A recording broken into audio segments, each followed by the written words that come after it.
Okay, and welcome back. And here we are joined today with Hammam Farah, who is a Canadian citizen of Palestinian origin, a psychotherapist who resides in Ontario. He and his family members and friends who are members of the Holy Family Church, the last remaining Roman Catholic Church in Gaza. And since October the 9th, some of his family and friends in the occupied Palestinian territories were killed by Israeli military personnel. Now, Mr. Farah is one of a number of applicants who have commenced legal proceedings in the federal court against the Canadian government to stop arms exports to Israel. The applicants are seeking a court order for the Canadian government to cease issuing export permits for all military goods and technology destined for Israel, and that issuing of these permits be declared unlawful under Canadian and international law. So thank you so much for taking this time to join us. Thank you for having me. Can we start with a little bit of context, please, and give us some information about your background? Where are you from? Where is your family from? And what brought you to Canada? And then we can talk about how this case, how you learned about this case and joined on, or you can tell us the dynamics around how that involved. Sure. So I was born in Gaza, and my family has been from Gaza for generations, well, for centuries, if not millennia, as well. We're descended from the original inhabitants of that land, dating back to the Canaanites. So I guess, thousands of years. Right. We date back, especially the Christians in Gaza, the Christian community of which I'm from. Mm-hmm. We're not even refugees from the neighboring cities that were depopulated in 1948. Mm-hmm. See, most of the people in Gaza are not from Gaza. That's why it's the most densely populated area in the world. Most of them are refugees who were expelled by the State of Israel upon its creation in 1948, mm-hmm. and were kind of moved into the Gaza Strip and set up refugee camps with the UN there. So, I always say, Gaza is really a collection of refugee camps and a few cities which are more like ghettos than actual cities. They're like, they have slum-like conditions in those areas. And we're from Gaza City, in the north, kind of center north of the Gaza Strip.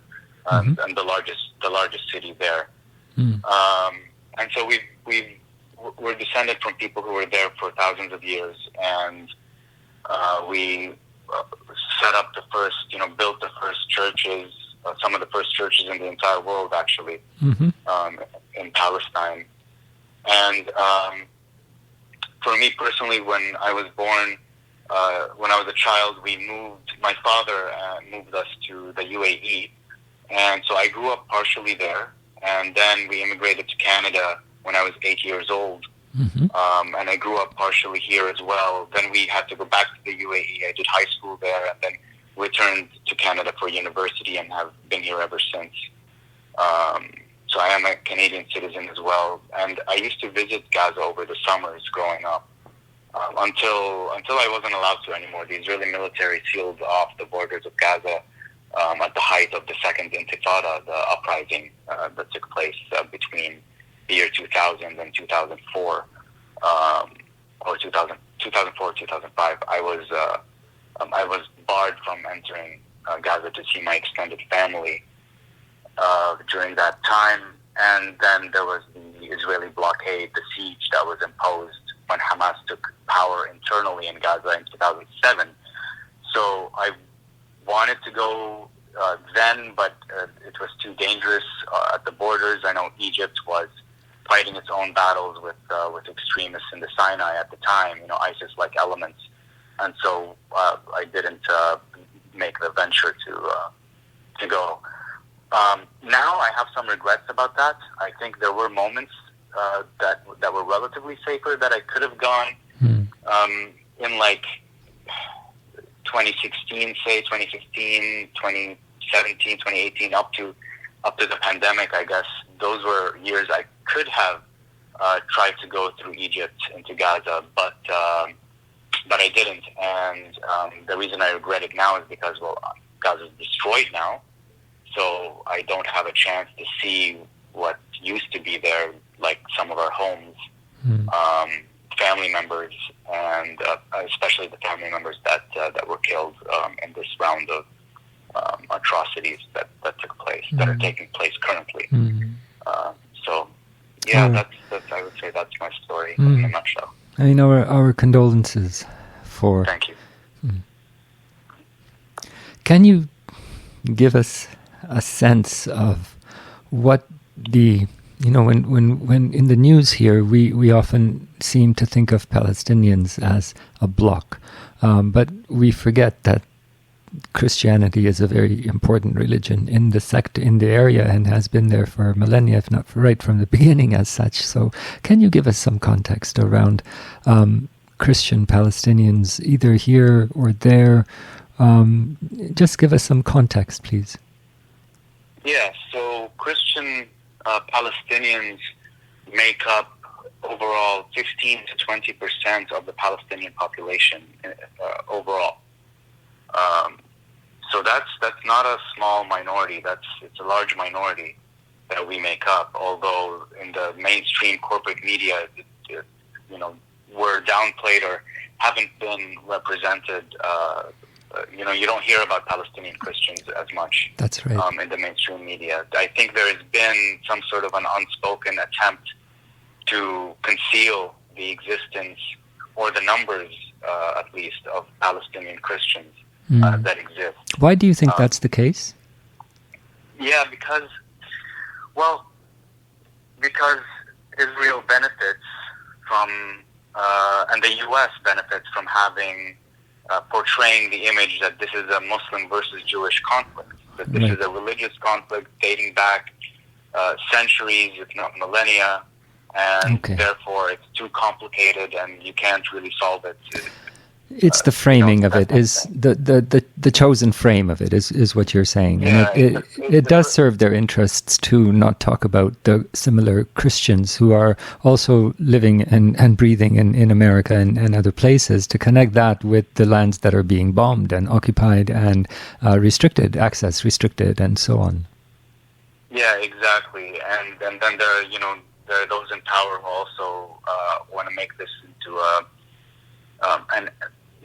Western civilization against Islam kind of thing, like where because Hamas is a Muslim Islamic organization, they want to portray the conflict as an Islamic kind of conflict, where it's like the extremists, that Islam is the problem, right? A lot of the people who support the Israeli government hold that point of view, that Islam is the problem, or extremist Islam is the problem, Islamism is the problem. When actually Islamism as an ideology of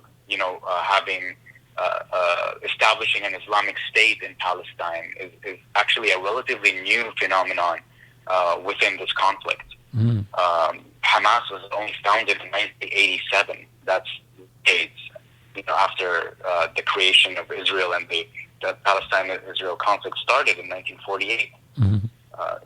Palestinians were being expelled en masse and killed, and their lands stolen and colonized decades before Hamas was created, even. So that's an important point that we should be repeating to the public. Can you give us a context from your understanding of how these two communities are getting on or not getting on, specifically Muslim and Christian Palestinians, under the stress of occupation? Yeah, Palestinian Christians have actually been quite involved in the struggle to free Palestine. There have been prominent Palestinian Christians in the Palestine liberation and national movement. For example, you had the revolutionary George Habash, who founded one of the resistance factions, Popular Front for Liberation of Palestine. There was Naif Hawatmeh, who is actually Jordanian, but he worked with Palestinians to establish the Democratic Front for the Liberation of Palestine, and he was a Christian.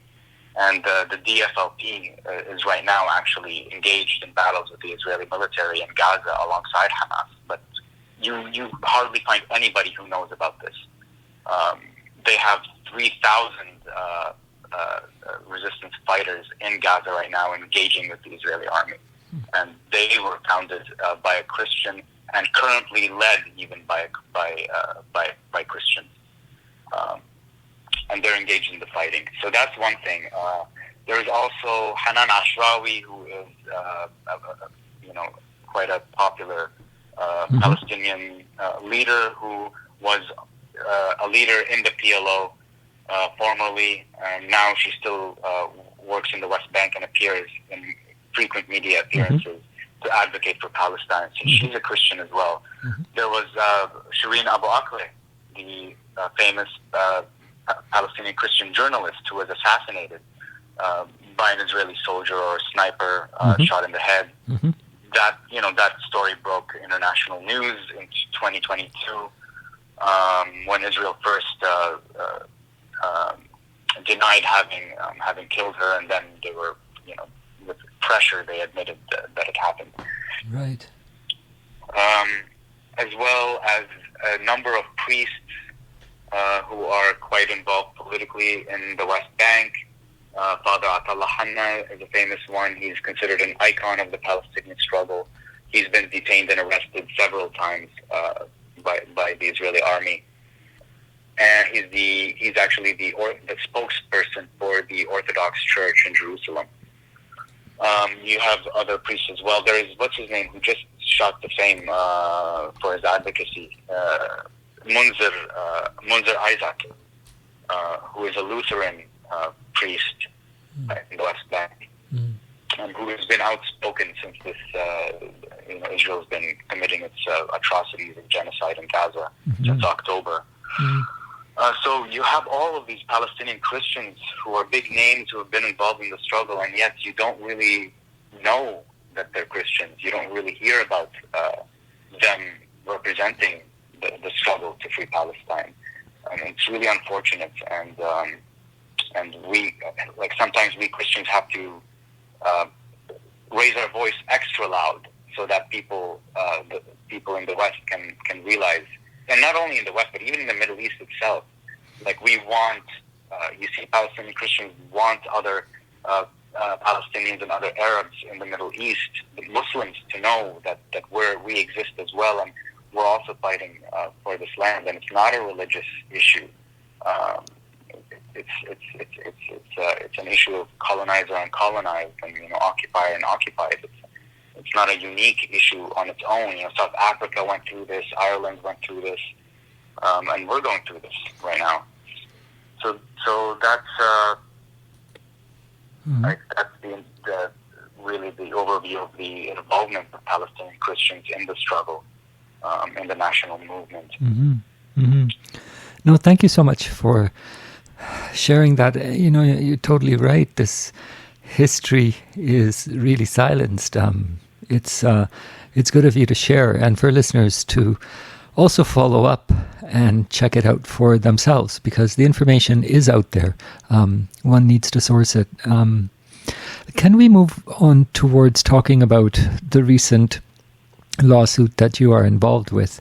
Can you give us some context around how that came together for you? What was your experience? Where did you hear about it? How did you get involved? Who initiated it? Were you one of those folks? I mean, just give us a background so we get a context of what this is. And of course, we're talking about the lawsuit that was initiated along with a number of Palestinians who are in Canada, as well as the Canadian Lawyers for International Human Rights and Al-Haq, which is a Palestinian human rights organization. They have commenced legal proceedings in the federal court against the Canadian government to stop arms exports to Israel, and specifically the issuing of permits.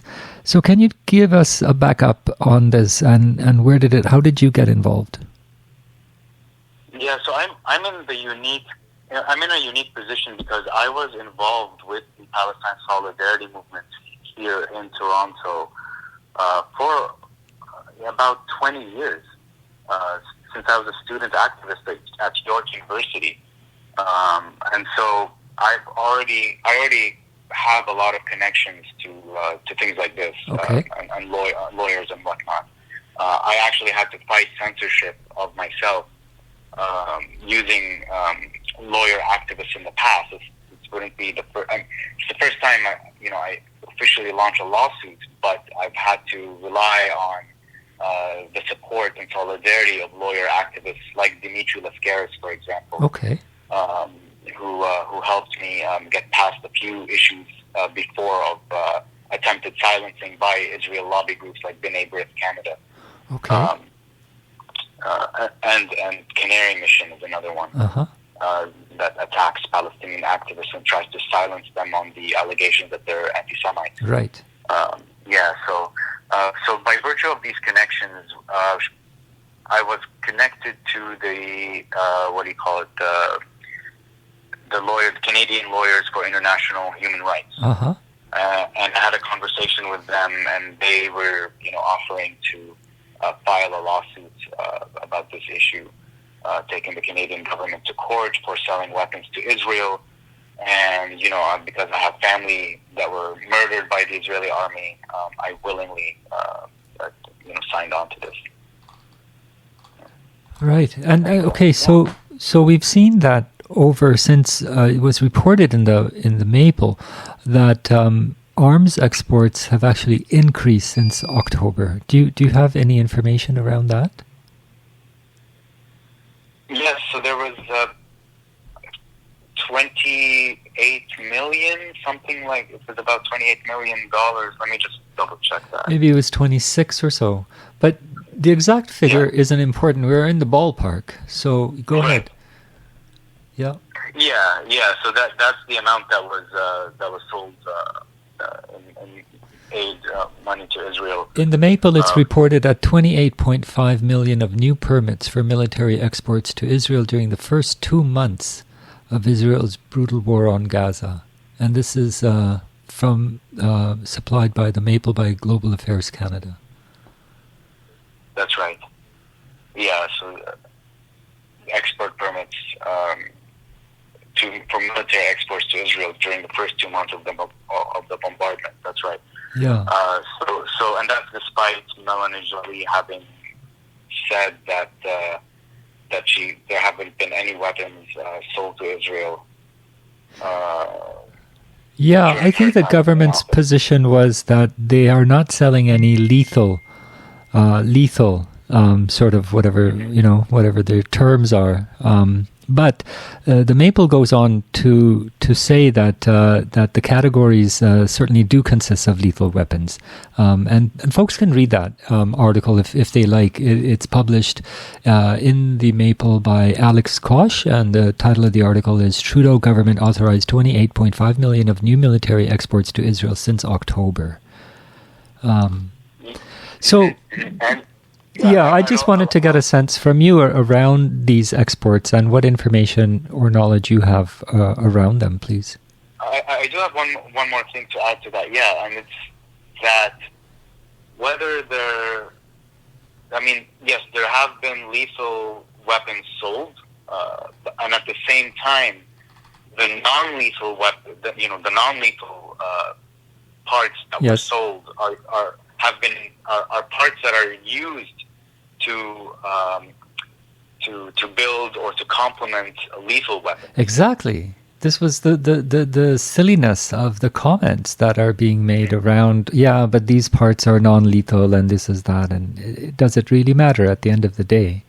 Yeah, it's like I have a sniper rifle and you sold me the scope, right? And then you're saying that the scope is non-lethal to other people. Right, and and they run around this, and I think this is the way military contractors and governments work together in collusion, isn't it? So what kind of media responses have you gotten from the press release, from your lawsuit? So far, I've just had one interview. I know there was a request for another, just by local TV. I've had the Electronic Intifada just reached out today asking me to reappear on their podcast to talk about it. So I look forward to that.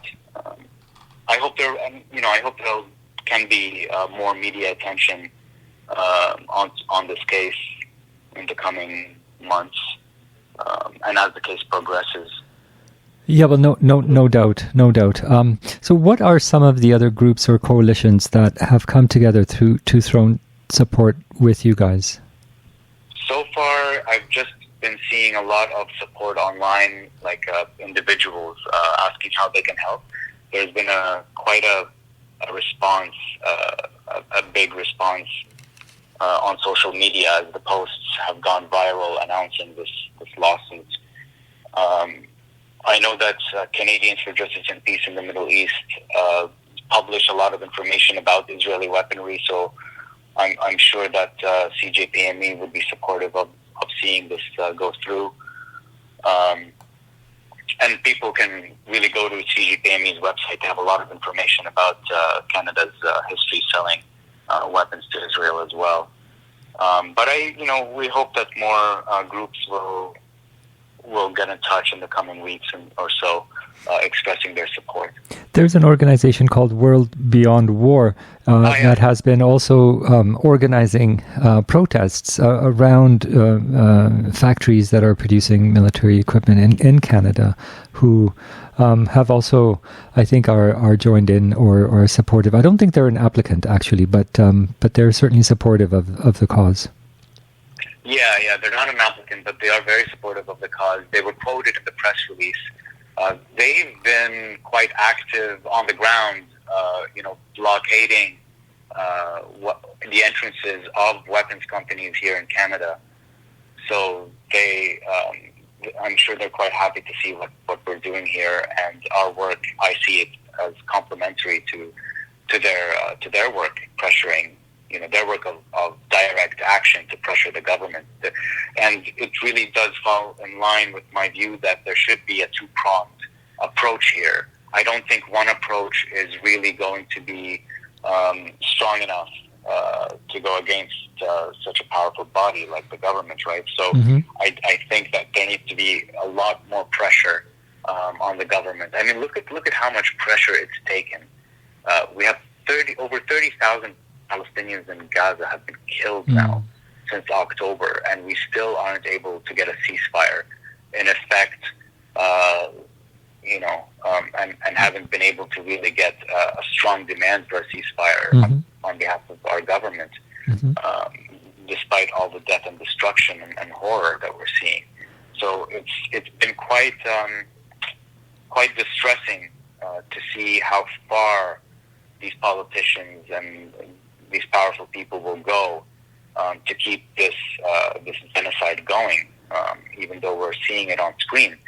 And so that's why I think there needs to be more pressure. And in regards to what we're doing, the court is one prong of this, but on the ground pressure through what World Beyond War is doing by blocking the entrances to weapons companies is another form of pressure as well that I think is necessary to keep going. Where would you point listeners go for more information about this case? Should it be the Canadian Lawyers Association for Human Rights? Let me give that acronym again. So these are the Canadian Lawyers for International Human Rights, CLAIHR. Can you share more information about Al-Haq, the partnering organization that is also one of the applicants? Yeah, Al-Haq is a human rights group. Al-Haq is a human rights group based in the West Bank, actually. Okay. And it's been advocating for Palestinian rights for many years, and they decided to get involved as well on this case, which falls in line with their mandate to defend human rights of Palestinians everywhere. Well, Hammam, can I ask you, maybe to put on your professional hat, if you don't mind. I know that you're under a lot of stress and your communities are as well. As you are a psychotherapist, you must be also, I guess, fielding a lot of calls from the community and people that are extremely overwhelmed and stressed at the situation, this ongoing, relentless situation, day in, day out, with such dire consequences, such grim news. How is it possible? What kinds of things can we share for listeners who are also struggling, who have family that might be listening or that are witnessing? Maybe it's unfair. I'm sorry to put you on the spot for such a thing. You don't even have to respond if it's not possible. You mean like about the people, my professional hat in terms of being a therapist? Yeah. And people witnessing this stuff. You not only witnessing, but your families, your friends, the people that are actually going through this. It's one thing to be a witness and just see it, but it's another thing to actually have a stake in it, to actually have family, have culture, have a stake in it. It's different from just being a witness. So I guess what I'm asking is, what do you share to Palestinians around coping, around how to... Yeah, please. Yeah, no, in terms of coping, now, the thing is, there are feelings of helplessness happening collectively as a community, and as not just as a community, but people who aren't Palestinian are experiencing this as they watch genocide on their phones. They're seeing these images, and they feel so much helplessness and a lot of anger and rage about what's going on. And I would say, stay connected with each other. The sense of community and family and close ones are going to be important to feeling okay. Uh-huh. And there has to be a kind of a recognition that there is going to be helplessness here. We're not that powerful. We're not, we're not the ones with the power. It's the Western states, governments, and militaries that have the power. And so, the more we can recognize where we are here, the more we can recognize that what we can do is only what we can do. Mm. If you can advocate. But there's also a limit to what we can do with this. Mm. We as a movement haven't been even that organized before this started, and so when we recognize that we do feel helpless inside, that's going to go a long way into ironically making us more useful. Mm-hmm. because when we're feeling helpless and we let it eat us up, what we end up doing is isolating. What we end up doing is, sliding into deeper and deeper depression. Mm. And that's what I'm seeing happening with a lot of people, including a lot of my clients who are Palestinians, are coming seeking therapy for their depression because of what's happening back home. Mm-hmm. For this sense of helplessness. They don't even know they're feeling helpless. They just think, I don't know what to do. Right. I need to do something. I need to do more. But I'm watching this and it's happening to me, and I say it's okay. You're going through this and you're feeling helpless, mm-hmm. and there isn't that much you can do other than advocate. Mm-hmm. Share the stuff on social media. Talk to your friends about it. Talk to your family about it. Write to your MP, advocate politically, of course. Go to the protests. Do what you can do, but it has to be okay that things are happening and there's nothing that you can, nothing more that you can do about it. That's going to have to be okay, because otherwise people tend to really shut off if they feel that guilt. Right, because that helplessness also comes with a lot of survivor's guilt. Mm-hmm. People are really feeling it. Like, why are they going through it, and why am I not going through this? Yeah. Why do I get to live a privileged life here while people are getting killed like this? Mm-hmm. And so they end up hurting themselves in the process. And I'm just like, keeping yourself at home and not eating. Some people haven't been eating. It's like, you're not really helping anyone here. Mm-hmm. So you got to help to put things in perspective. That you do have to take care of yourself, and that has to be okay. And only then can you actually be useful to the struggle. Mm-hmm. And what would you say to ordinary Canadians who maybe are on the fence? Maybe, as you know, Canada has always positioned itself with Israel. Our entire cultural content is also very sympathetic towards Israel. And so for those Canadians who maybe are waking up or maybe are still on the fence, although I don't know how one could be, but again, what would you say to ordinary Canadians around this situation? What would you offer them? That are watching this, I'm learning about this. And learning about this, yeah. I mean, I would imagine that there would be places where they can go and get information, perhaps make more contacts with communities. I don't know. I guess we're just struggling, and we're not sure how to put it all together. Yeah, I would say reach out to your local Palestine Solidarity organization. Usually the big cities will have them. Like, I know Vancouver has a Palestine Solidarity groups there. There's the Canada-Palestine Association is in Vancouver. I know of that one. Yes, it is. Yeah. Mm-hmm. Yeah, so I would say reach out to those organizations. Ask them how you can help, how you can support, how you can show solidarity. Join the protests, write to your MPs, and if you can, advocate for the boycott, divestment, and sanctions movement, or learn about it. Mm-hmm. Learn about the BDS movement. Boycott, divestment, and sanctions as a movement was initiated in 2005 by Palestinians in Palestine, asking the world to start boycotting Israel because of the apartheid practices and policies that Israel imposed on Palestinians. And we were saying this because Westerners have had the experience of boycotting, divesting from, and placing sanctions on South Africa when it was ruled by apartheid.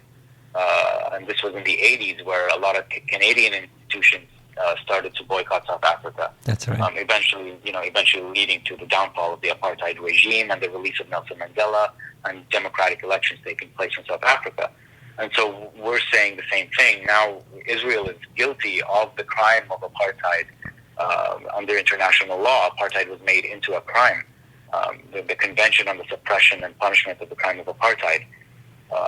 And so we're also asking the world to put pressure on Israel because, in light of the failure of the international community, in light of the failure of the U.S. And the Middle East so-called brokers of peace to get a peace deal going, to get a peace deal signed that actually respects the fundamental human rights of Palestinians. In light of their failure, we're saying ordinary citizens should take matters into their own hands now, and can take matters into their own hands, just as they did with South Africa. They can do so with Israel by boycotting Israeli products, by participating in the cultural boycott, but where artists refuse to perform in Israel, the sports boycott, the demand to have Israel kicked out of the Olympics and FIFA, and the academic boycott. If you're a university student, we're asking you to pressure your student union to pass a BDS resolution, or and to pressure the administrations to divest from weapons companies, because university administrations, a lot of people don't know this, but university administrations in North America have investments in the same weapons companies that are committing that have sold weapons for Israel to commit its genocide now in Gaza. And so, we're asking people to support BDS. That's another way for people to get involved in the struggle. And absolutely, really just connect with Palestinians. Learning about the conflict isn't going to be enough. I have to say this, because to be honest, we've been as a movement, we've been teaching and educating about Palestine, about this issue for decades. And we didn't see as much movement on this issue policy-wise as we would have liked to. And so a lot of us feel this sense of, that what more could we have done to prevent things from getting this far. I didn't think, to be honest with you, as terrible as Israeli policy has been towards Palestinians, I didn't think that they would actually go ahead and destroy Gaza. So that took me by a little bit of... I wasn't that surprised, even, the extremist government in Israel, and given that Israel did commit, the Nakba in 1948, when it murdered 15,000 Palestinians and expelled 750,000 from their homes, never to be allowed to return. So I wasn't that surprised, but I was a little bit surprised that they would do this mass kind of murder of people in Gaza, where now we have over 30,000 at least people dead. So I was in a state of shock the first 2 weeks of this. Media reached out to me, and if you go on my social media, on my Instagram, and see the media interviews I did with CP24 and CBC, you can see that. Well, I can see. I noticed it. I don't know if others noticed it, but I noticed that my you can tell something's off about me, and that was me being shocked. And some people told me, I'm surprised you could do the interviews when all of this was happening, and my family was sheltering inside the churches from the bombing. And then we had a death, but my cousin was killed when the Orthodox Church was bombed on October 19, and then my great aunt was killed by an Israeli sniper on November 12th, and then she was run over by a tank. So there was a lot of distressing things that happened to me and to my family. But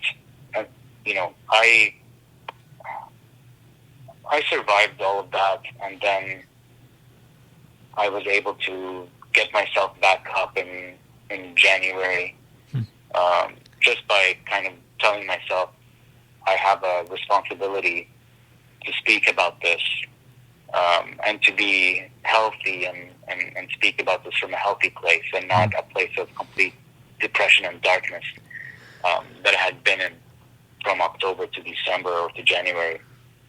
And I had to tell myself this isn't going to end anytime soon. There's no use in just isolating myself and waiting for it to end. I had to. I couldn't just watch the news 24/7 when I wasn't working anyway. So I had to pick myself up. I've been in the struggle for 20 years. Which the least I can do is to be okay enough that I can get back up and give these interviews, and to go out there and advocate, whether it's in person or online. No, I mean, absolutely. And for me, I feel so sympathetic towards you, although it's unimaginable for me. The fact that you are on call, the fact that you do take interviews, you do talk about the situation, you are organizing lawsuits against the government, you are supporting family as well as community members that are going through, mental health crisis, in addition to grief and all of the other emotions. I mean, resiliency is just not the word that can encapsulate, this kinds of efforts, this kind of spirit. I want to ask you by maybe sharing with us a little bit about Lent at this time for you and your family and your community. Personally, I'm not religious, so I don't observe Lent. I haven't in a while, but okay. I know family who does. My family, some are Catholic, but a lot are also Orthodox. So okay. They have a different kind of calendar that they use. Right. But Easter is coming up. Yes. And I don't know if this is, the genocide is going to keep going into Easter or not. We were hoping it wouldn't go into Ramadan, and it did. and now they're threatening to invade Raqqa, and that's on everyone's mind right now, about what's going to transpire out of that. But my family, who are sheltering in the churches, both the Catholic and Orthodox churches, are like you said, resilience can't even encapsulate the feeling and the experience that they're going through right now. I can't even imagine how terrible it is. I'm hearing like it's even worse than they tell us, because they don't want to worry us, kind of thing. Right. But they're surviving on low food, and actually an 18-year-old boy in one of the churches, I think it's the Holy Family Catholic Church, he fell from the roof.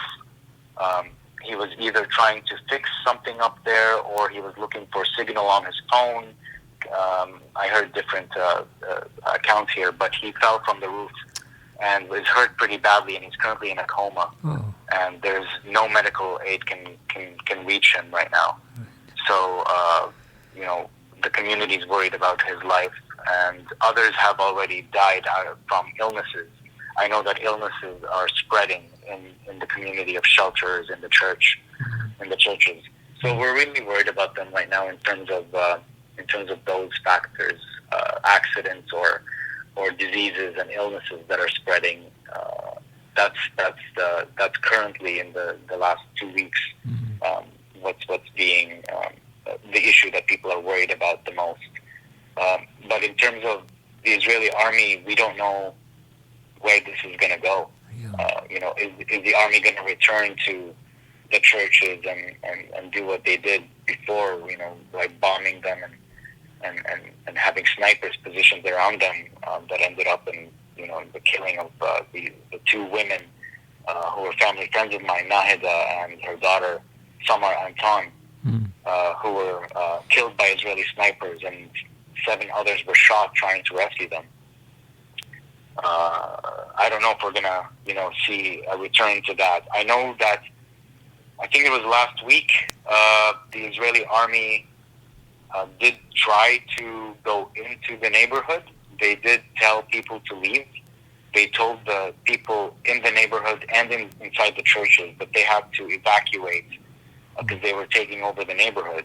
Okay. And this is the Zaytun neighborhood, or the Olive neighborhood, of Gaza City in the north, and that's where the churches are. And the Israeli army, I know this wasn't widely reported, but the Israeli army was trying to take over that area, and there was fierce resistance from the militant groups there against the Israeli army. And it wasn't just Hamas, but also other groups were involved, including the ones that were founded and led by Christians, were involved in defending the neighborhood. And for days, at least 3 days, there was a battle with the Israeli army there.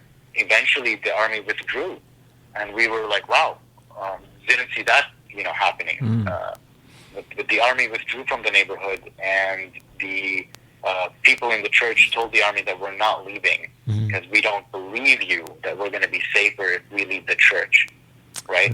And I think they're right, because people who have left have been killed. We all know that. Yes. People who traveled south to, or wherever the safe zones that Israel declared, were shot and killed, and there were all these massacres that took place. But on top of that, the churchgoers do have hope that the Catholic Church in particular is a safer area, is a safer building, because of the Vatican's sort of oversight, or the Vatican sort of presence, kind of being the head of the church, kind of thing. Right. So the Vatican's watching these developments, and they're concerned. And I know that the Pope came out and called the previous attack on the Catholic Church terrorism. Right. And that was a strong word, and yes. I think it was it did have some effect in terms of the Israeli army being more careful with the treatment of that church. And so, they're hoping that they'll be safer there. and they made a decision and told the army that they're not leaving. They're going to stay inside the church and continue to shelter there from the Israeli massacres. Wow. It is really unimaginable. I could ask you perhaps to share with us if you have any suggestions for ordinary Canadians or people, it doesn't matter, that they want to do something and they want to do it financially. Where would be some avenues that you could point them to? That's a good question, because there are so many places you can donate to. Yeah. From the top of my head, I know probably one of the most credible organizations is the Palestinian Children's Relief Fund. So they can look that up. Yeah. The Palestinian Children's Relief Fund. Palestine Medical Aid is another one you can look up. Uh-huh. And then, you have all of those GoFundMes you see going around about getting families evacuated from Gaza. Right. There has been a lot of those, right? A lot of different families have been posting for individuals and communities to help out. So GoFundMe is another place. Yeah, and I get requests regularly to share GoFundMes of certain families, and I'm just like, wow, I feel terrible, but I don't know if sharing all of them is going to make any difference, because people don't know where to put their money, and you have to do it at your own discretion if you're going to go through the GoFundMe avenue. Yes, I mean, people these days are definitely wise about it, but I was asking so that we could point them in some directions, and you gave out a couple of organizations already, so that's awesome. Listen, thank you so much for taking this time out of your evening and talking with us about this.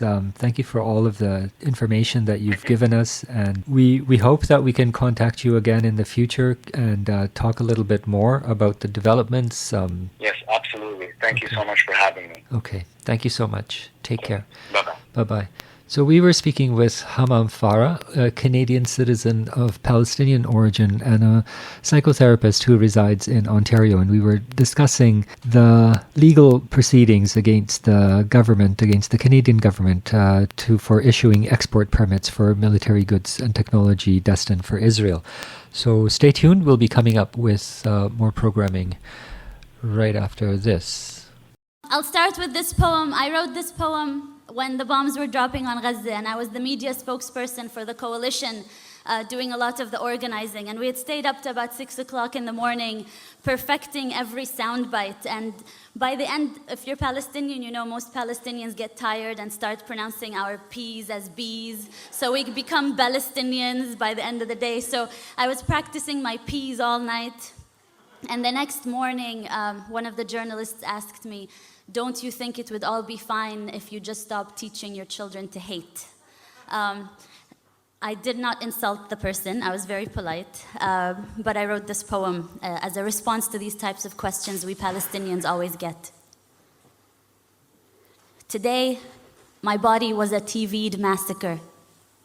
Today, my body was a TV'd massacre that had to fit into sound bites and word limits. Today, my body was a TV'd massacre that had to fit into sound bites and word limits, filled enough with statistics to counter measured response. And I perfected my English and I learned my UN resolutions. But still, he asked me, "Ms. Ziyada, don't you think everything would be resolved if you would just stop teaching so much hatred to your children?"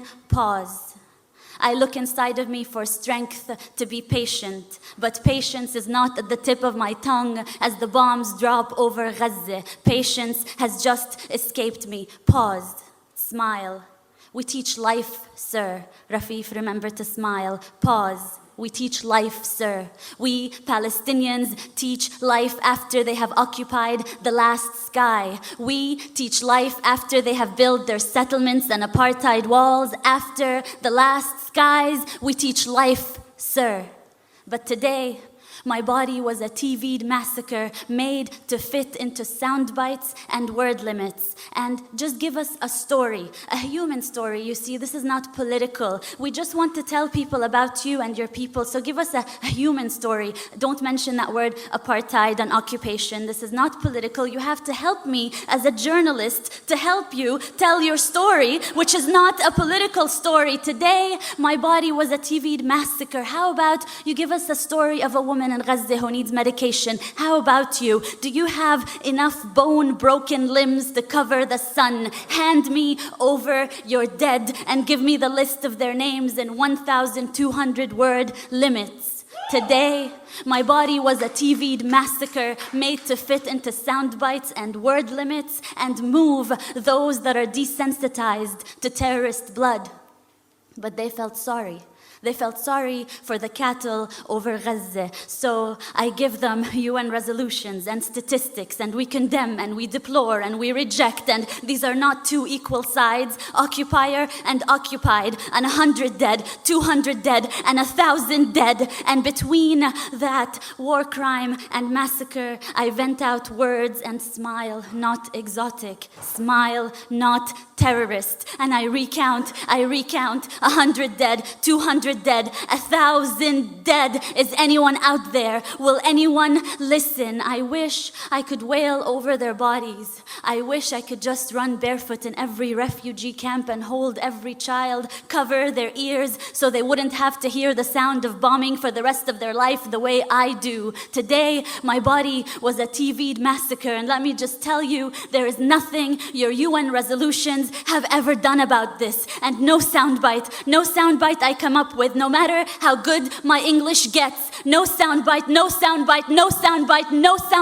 will bring them back to life. No soundbite will fix this. We teach life, sir. We teach life, sir. We Palestinians wake up every morning to teach the rest of the world life, sir.